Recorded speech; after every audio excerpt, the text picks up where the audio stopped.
Okay, boys and girls, I think that we are live, I hope.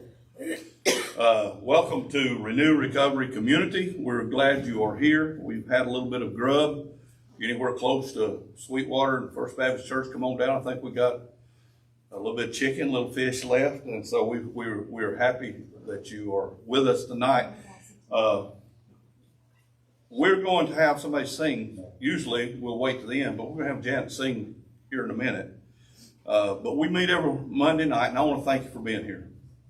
Thank you for coming the way you are, just like you are. And tonight we're going to do something a little different too. We're going to say together, if we could, we're going to start with the serenity prayer. So with me together, let's say that.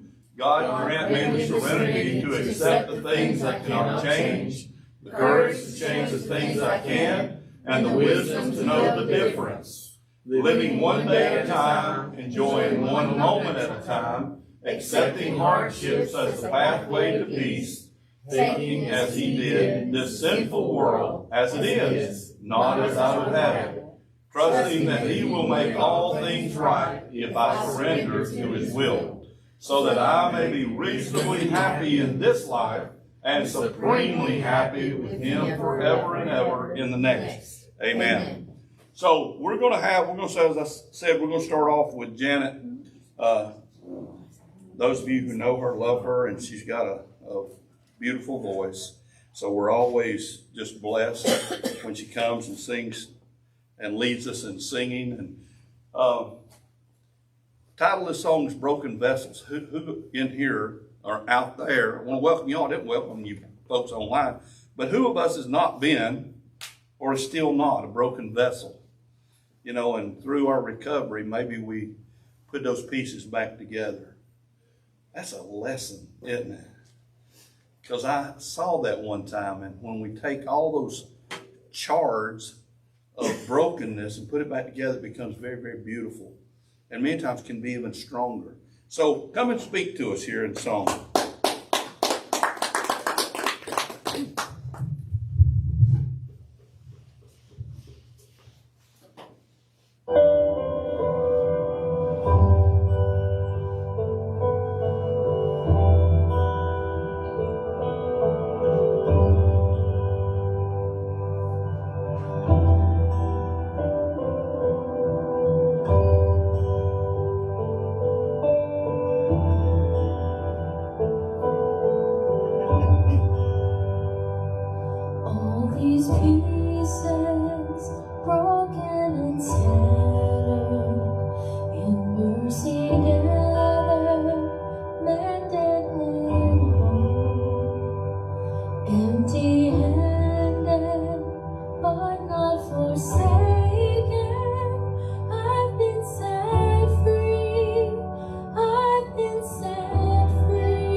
Thank you, Jan. Thank you, thank you, thank you. It's always good to have you here.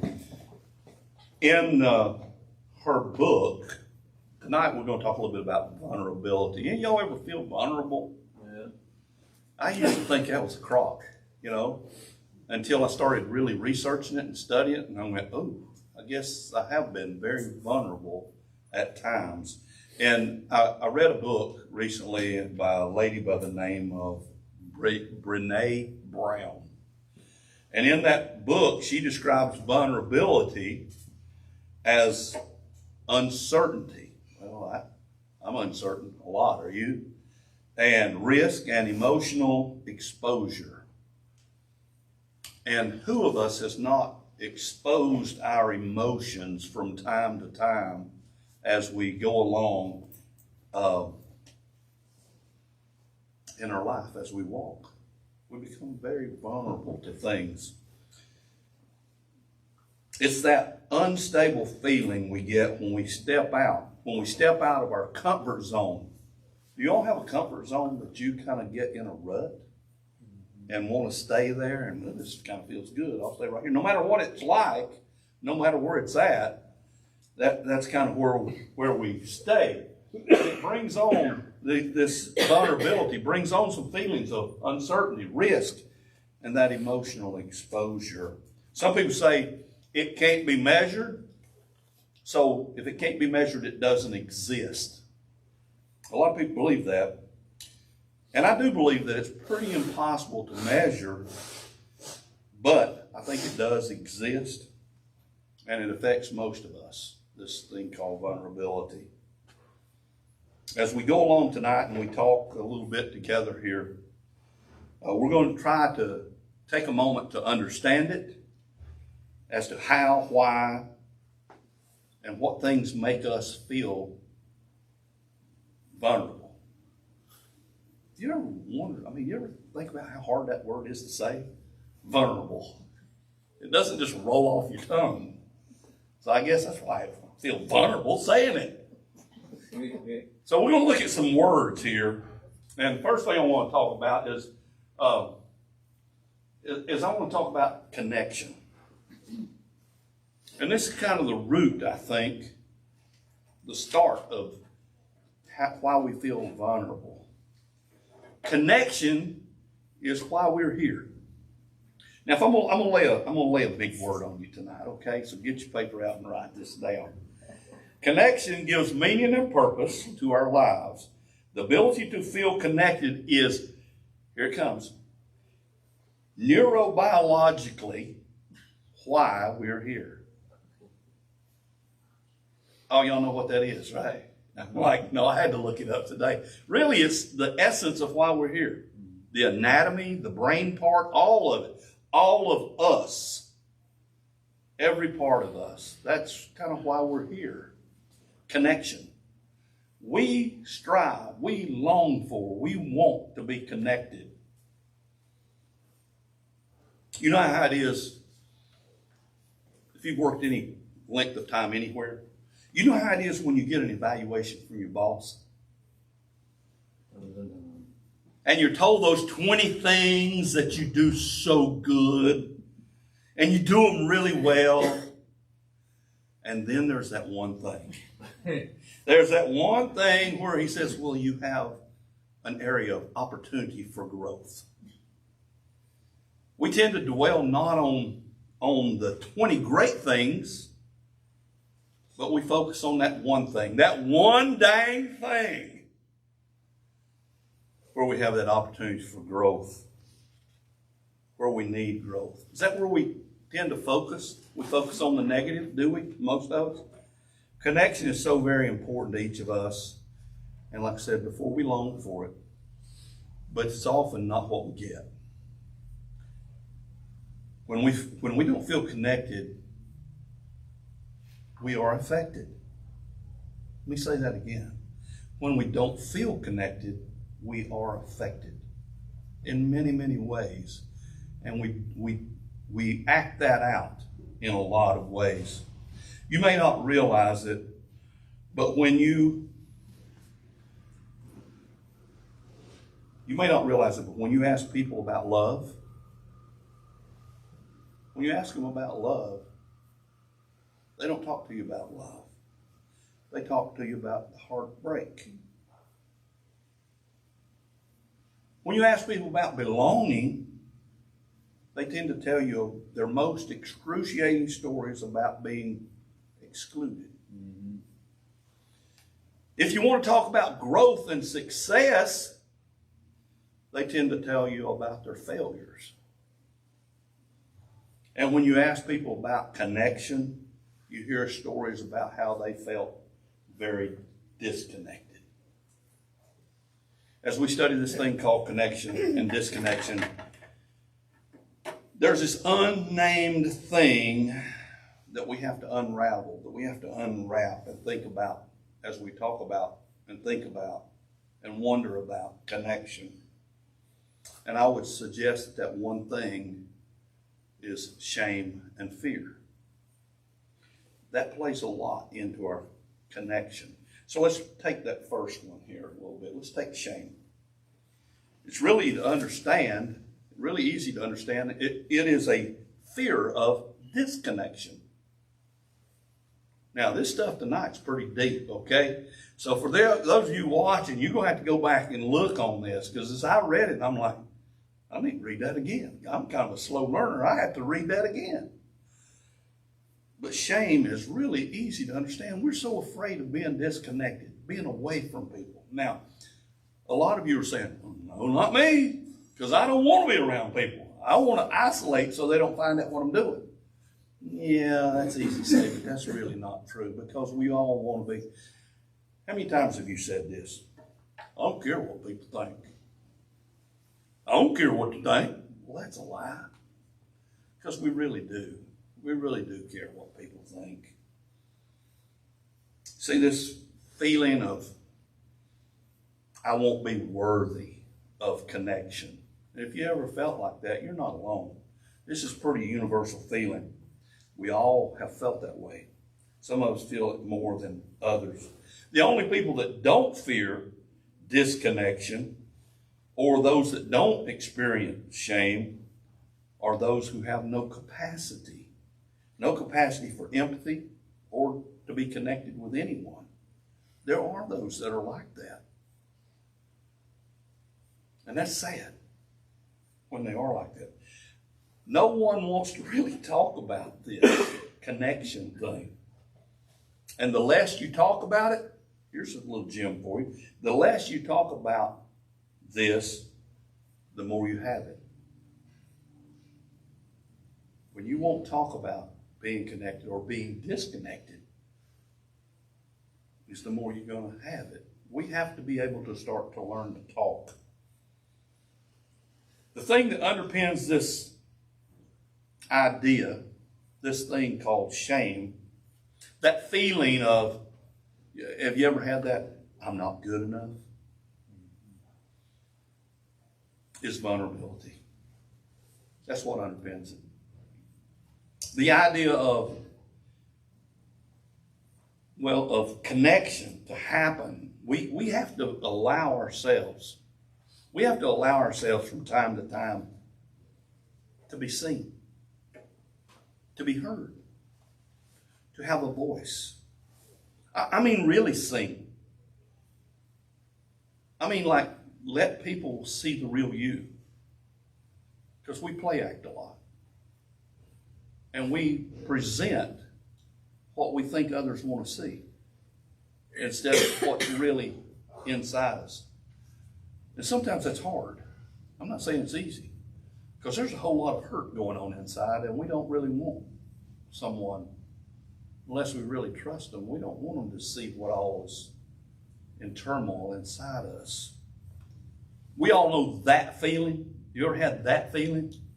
That feeling of, I'm not thin enough. I'm not pretty enough.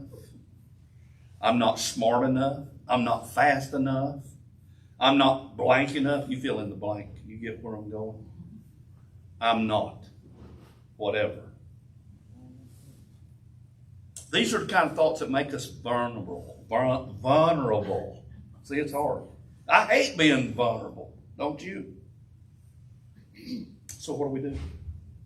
What do we do if we don't like it? Well, we could study it. We could spend time learning about it, learning everything about it.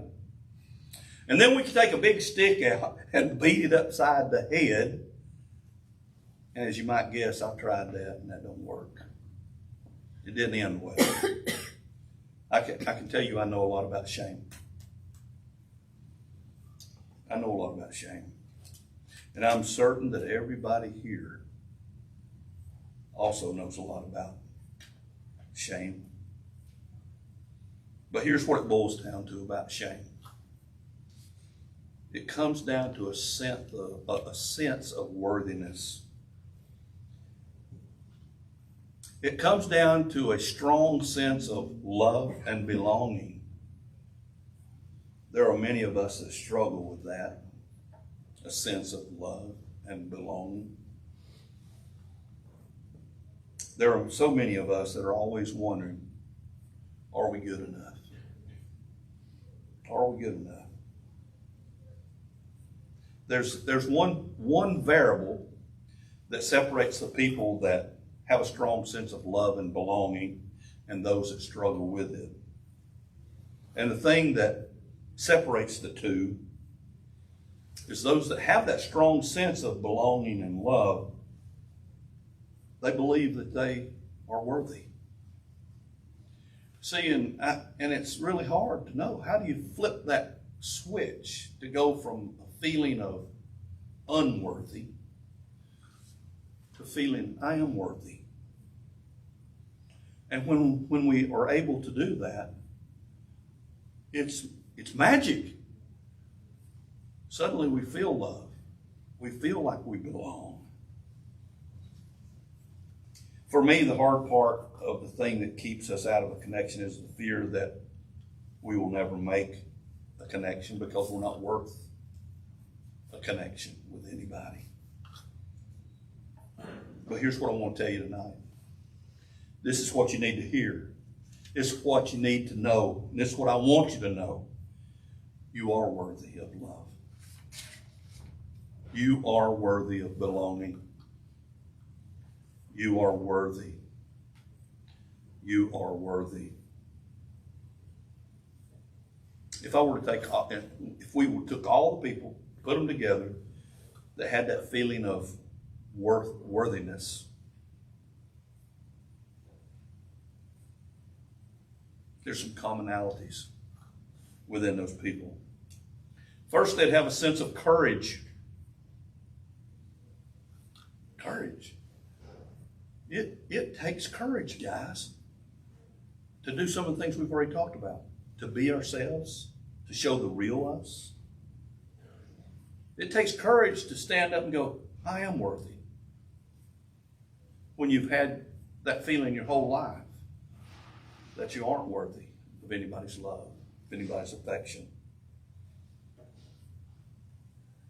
I'm not talking about here when I talk about courage. I'm talking about those that are brave, that run into battle. That's not what I'm talking about.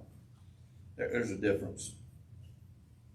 I'm talking about those people who have the courage to speak and to tell things with their heart, from their pure, unmasked heart.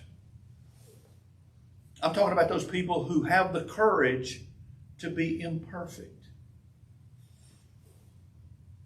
Can you have that kind of courage? Well, maybe some days. Most days, not so much. Can we stop long enough to take our mask off? That's a question you got to ask. Can we have enough bravery about ourselves to take our mask off and let others see that we are imperfect? It's not easy. It's really hard, actually. The next thing I want to talk about to you, those that are worthy of belonging are compassionate. They have compassion. They had enough compassion first to be kind to themselves. How many of us beat ourselves up constantly? I got bruises all over myself from beating myself up. But we've got to be kind to ourselves first. And then when we're kind to ourselves, we can be then kind to others. It's a fact, guys, that if we ever want to be compassionate to other people, we've got to first be compassionate and kind to ourselves. You've got to love yourself before you can love others. Another commonality that we're talking about here with those that have that vulnerability kind of thing is connection. And for me, this is the hard part. This is the hard part of anybody that's in recovery and has addictive behaviors, is that connection. Because as I said earlier, what do we want to do? Do we want to connect with people? Yeah. Those that do the dirt with us. But I'm talking about trying to change and connect with the right kind of people. No, we're still in our addictive behavior. No, we don't, because we want to isolate. We want to run from that. We don't look forward to connection. But those people who can have connection, first thing that they learn to do is be authentic. They were able to let go of who they thought they had to be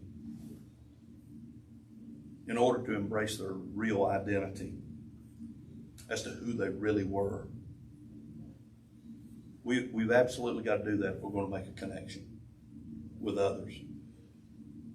Because, guys, we're hiding it within ourselves, are we not? Because people see through us. They see how we really are sooner or later. They see. We don't think they see because we put up a good front. Do we not? We're great actors, and so we hide it very well. We hide the hurt. We hide the guilt. We hide the shame. We are so confident.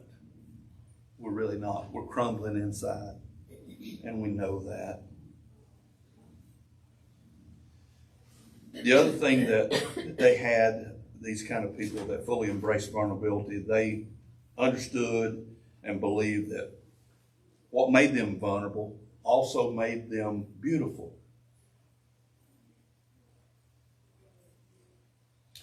We talked about that a little bit a while ago, is how you can see a pot that's been broken.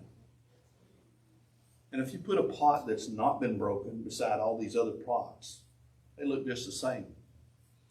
But have you ever you've seen somebody that took a pot and reshaped it and put it back together and all the pieces? And it's kind of unique, isn't it? And if you set it in among the others, where's your eye go? It goes to that. So in our vulnerability, in our brokenness, there's beauty. And that's what they've been able to find. They've been able to see that they may be vulnerable, but they're very beautiful as well. These people didn't dwell on being vulnerable, making them comfortable, nor did they dwell on the fact that vulnerability is excruciatingly hard because you experience shame. These folks just believed that it was necessary. What I mean is that I think that vulnerability is a necessary thing as we move along our journey. They understood the fact that we need to learn how to say, I love you first, instead of waiting for somebody else because we've never had it. We've never had somebody tell us sometimes, I love you. I care for you. You are worthy. You are good. So we've waited. But these folks that make it through this, they don't wait for somebody. Because if you wait and wait and wait, it may never come. But when you go ahead first, they have to be able to be the ones that say, I love you. And be willing to do that with no guarantees that they're going to hear it back, you see. They're the kind of people that they're willing to wait even when you may be getting bad news. I hope Gabe's watching this on tonight. He's be thinking about him. He's got the flu. He went and got tested. But this is exactly what I'm talking about. He went and got tested today, and then when he texted me, he said, I'm having to wait. I'll probably get bad news. But he was willing to wait. I said, let me know. And when you have it, don't come around me. I love you, but don't come. And so I hope you're home watching, buddy. I hope you feel better soon.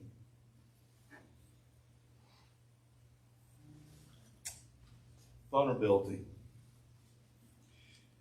This is what it would seem to me that if we want to learn how to be vulnerable, we've got to stop doing some things. And one thing we've got to stop is stop trying to be in control of everything. We're really good at that. That's how I introduce myself. I'm Roger. I'm a control freak. I'm getting better at that. But I still got work to go. But if I want to learn how to be vulnerable, then I need to lay down some of this control issues I've got. And that's a real struggle for many of us.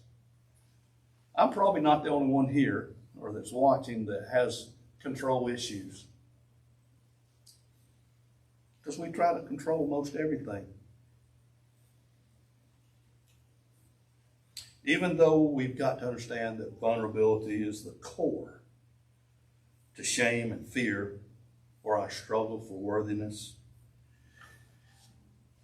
it can also be the birthplace, like that broken pot, for beauty, for joy, for creativity, of belonging, of love.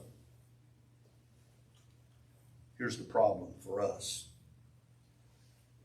We want to be able to learn how to move forward and learn how to lose this shame, this fear, these feelings of unworthiness. All of us want to do that, right? We want to lose those feelings. But see, here's the problem. We want to do that without talking about it or dealing with all the mess, the family stuff, the childhood drama, all the crap that happened to us years ago. We think we can just forget that and suddenly it's going to be okay. We talk about that a lot here at Renew. That we've got all this addictive behavior stuff going on, but we've got to totally come to an understand that that's just a symptom of all the mess that happened a long time ago. And we have to come to understand. We've got to come, and sometimes it takes a long time. Sometimes we may never understand, but we have to acknowledge that it happened and go back. And trust me, there'll be somebody. Don't let anybody tell you, I know how you feel. Because they don't. They didn't live in your skin. But they may be able to look at a brother or a sister and go, I can relate. I'm kind of going down that road. I can relate to what you're saying. Something similar happened to me. So we have to know how to do that and move through that and all that. But if you're expecting me tonight to give you the tools or the steps, or if you'll do ABC 1, 2, 3, it'll make it all better. You've come to the wrong place. I'm sorry. Not really. I'm not really sorry. Like so many other things in recovery, it's going to take time. And it can get a little messy as you go along. It's not easy. But you do have a couple of options here as you move through your recovery and through the process. You could surrender to it and walk into it and embrace it. But that's not me. I don't even like to be around people like that say, well, let's just embrace it. Let's go with it. I'd rather take out a big stick and just beat the crap out of it. Yeah, that option might work for some people, but it don't work for me, you know. I tried that and it got ugly. I lost the fight. But I gained my life and got my life back. I had to ask myself, as you will too, am I alone in this struggle with vulnerability? No, I learned that too. I'm not by myself. Others have it too. See, we so many times think, I don't know why. Have you ever thought that the world revolves around you? It's like you're on one of those little things, you know those wedding cakes that have the little people up on it and it just kind of turns? We just kind of sometimes think that's us. The world revolves around us and it doesn't. And what we've got to understand is that there's others. There's little cakes all around and people spinning around and they're in the same boat that we are in. So what do? This is what we typically do. We numb vulnerability. Well, what's that look like? Well, it could be when we're vulnerable. What makes you vulnerable? Well, it may be asking your wife or your significant other for help. Maybe because you're sick or you're just down and you're having to ask for help. That makes people vulnerable. You don't want to have to ask for help because you're able to control everything, do it yourself. Now, this one's could be you feel vulnerable because you're having to initiate sex with your mate. It could be that you're vulnerable because you got turned down when you're asking somebody out on a date. Could be vulnerable when you get laid off from work. Flip that coin over. Let's say you've been successful and you've got a job and you've got a business. You can become vulnerable when you have to lay people off.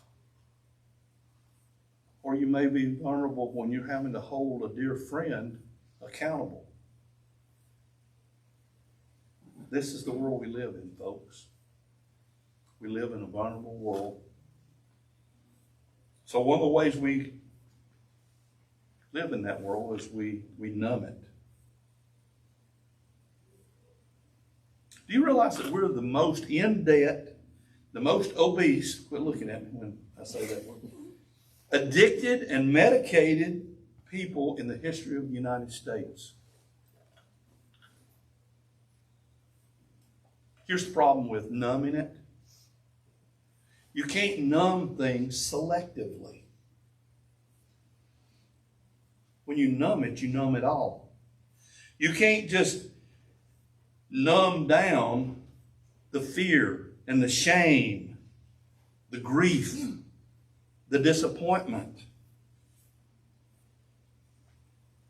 None of us want to feel those, but you can't just numb those because when you do, and how do we do that? Well, some of us numb it down by the addictive behavior we do. We'll have a couple beers. We'll have a pill.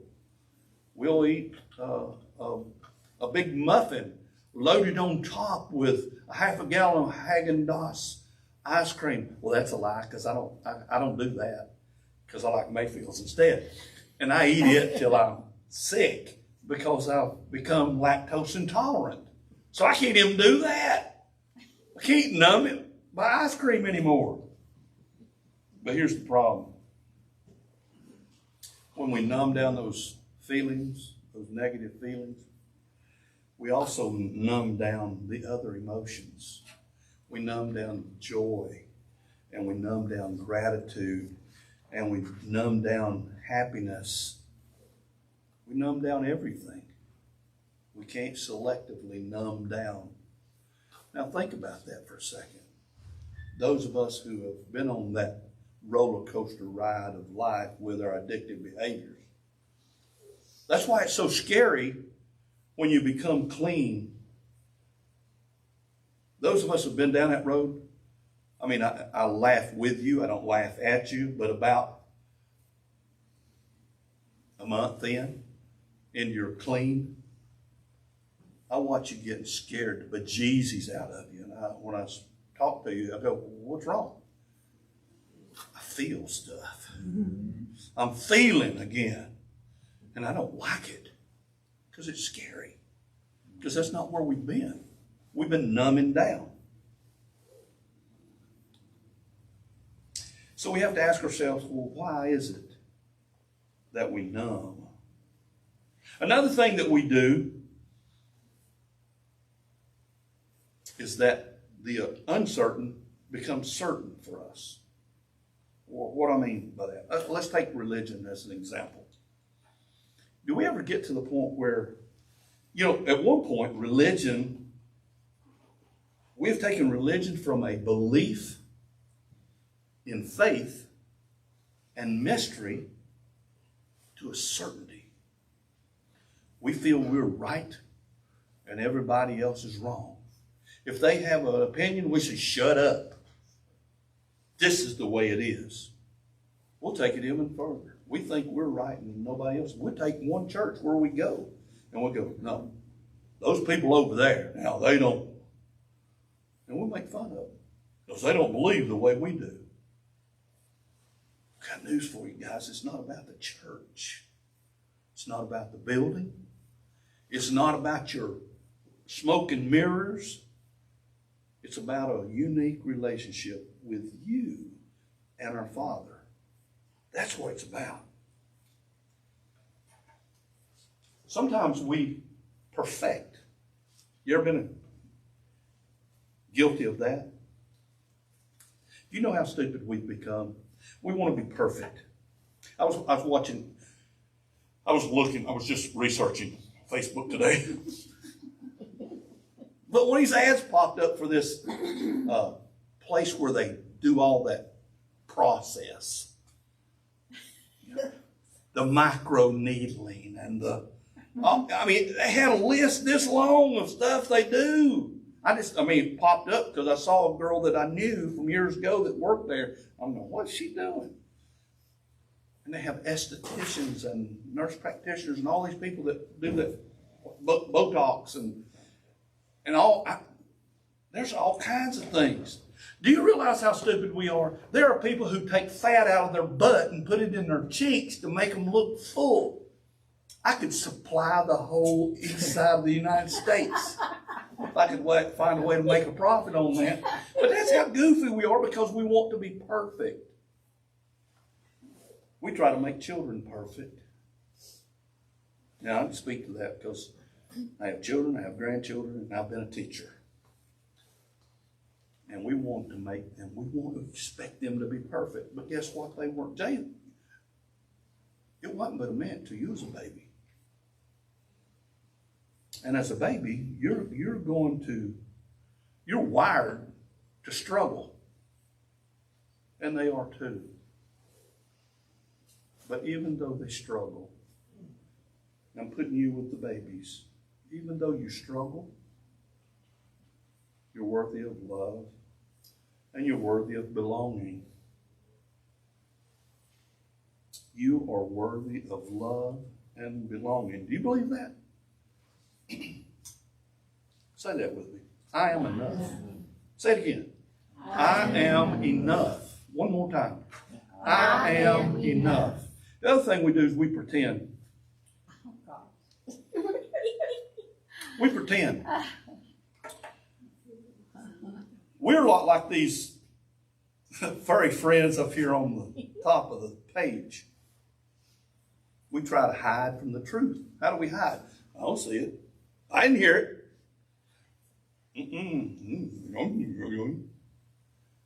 We hide. We pretend that things are not as they are.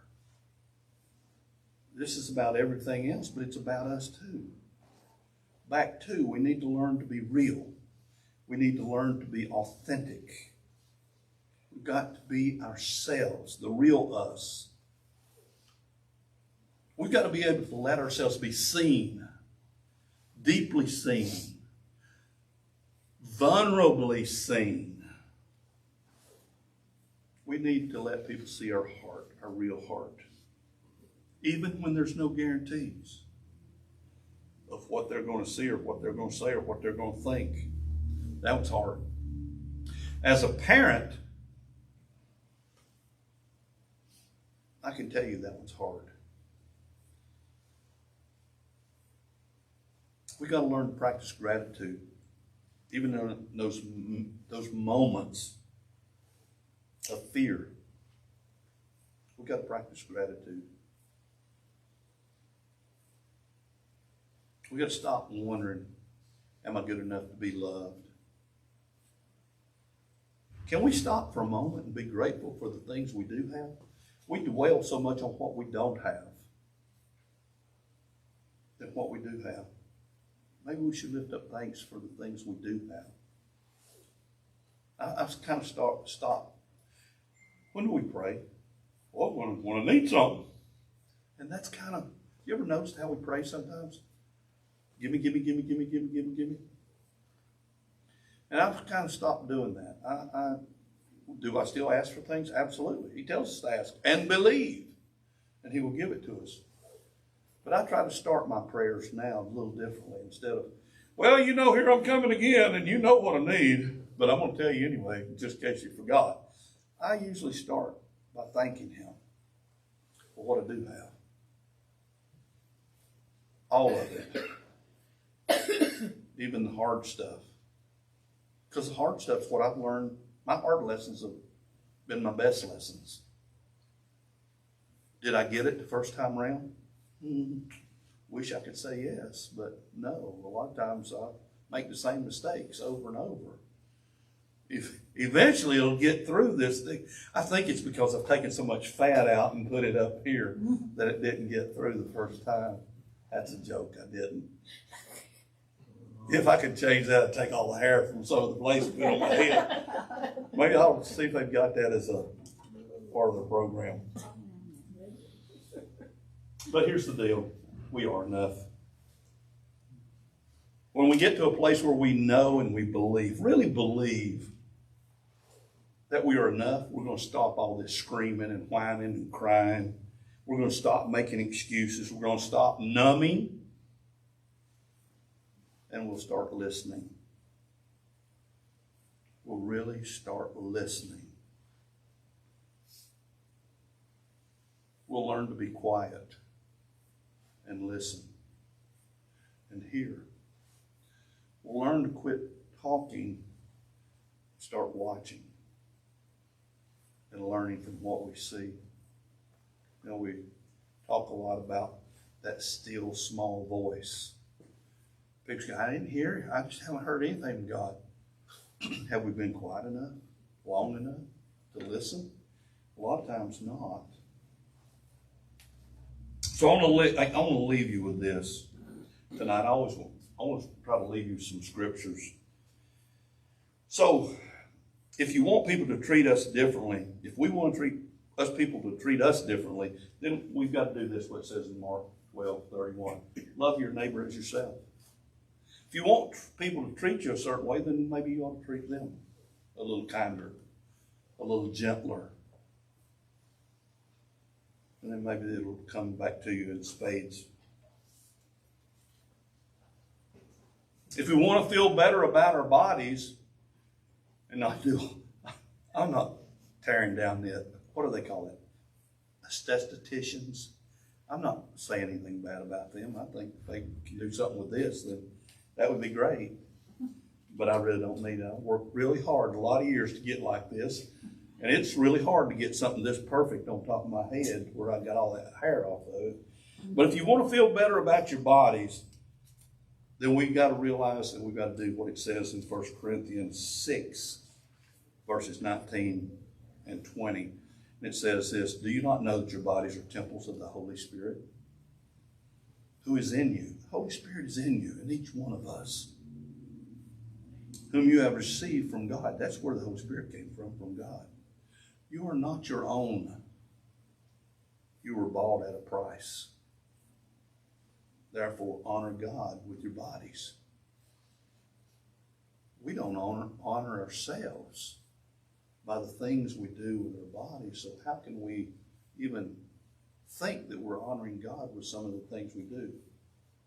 If we want to love and be loved, then we need to look no further than Proverbs 4:23. Above all else, guard your heart, for everything. Everything you do flows from your heart. That's where love comes from. You've got to do that. So out of this tonight, there's a couple of lessons, I think. We're all vulnerable. But you're all broken. We know that. But out of that brokenness can come beauty. And even though we're a broken vessel, you are worthy. And we have put ourselves, God has put us back together. And it's become a very beautiful creation. Use what He's given you to help others. You are enough.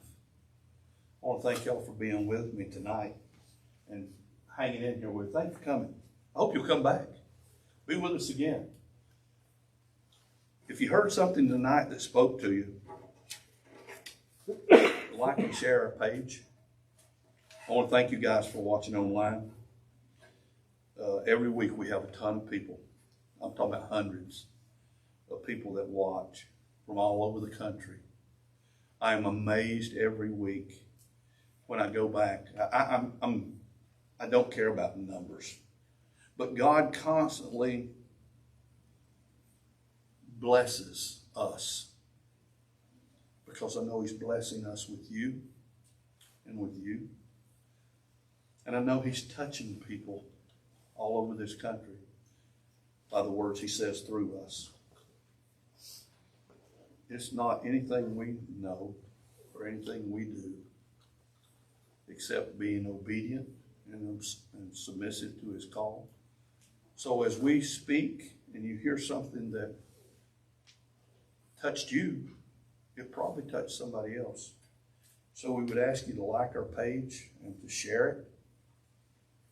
Hit that little share button so all your people, your Facebook friends, and then get them to share it. And more people will hear this and hear the things they need to hear. Go back and watch this again. It's pretty easy. You just go on to our webpage and hit the little thing where it says more, hit the down button, and it'll have a little drop down. Hit videos. If I can do it, I know y'all can do it. And you'll see 5 years worth of videos on every subject in the world. So until next week, I'm not really sure what we're going to talk about next week. I think we're going to talk about spiritual inventory. Unless He tells us to do something else, we're going to talk about spiritual inventory. But until next week, I want you to know something. You guys already know it, I tell you. But I want you to know I love you. But there's one that loves you so much more, Jesus Christ. And He will be your help. He will be your friend. He will be your mentor. He will be your guide. He'll be your teacher. He'll be there when nobody else is around. When everybody else is gone. When you feel unworthy and like, will I ever be accepted? Guess what? He accepts us just as we are. Even though we are the way we are. He loves you. Good night.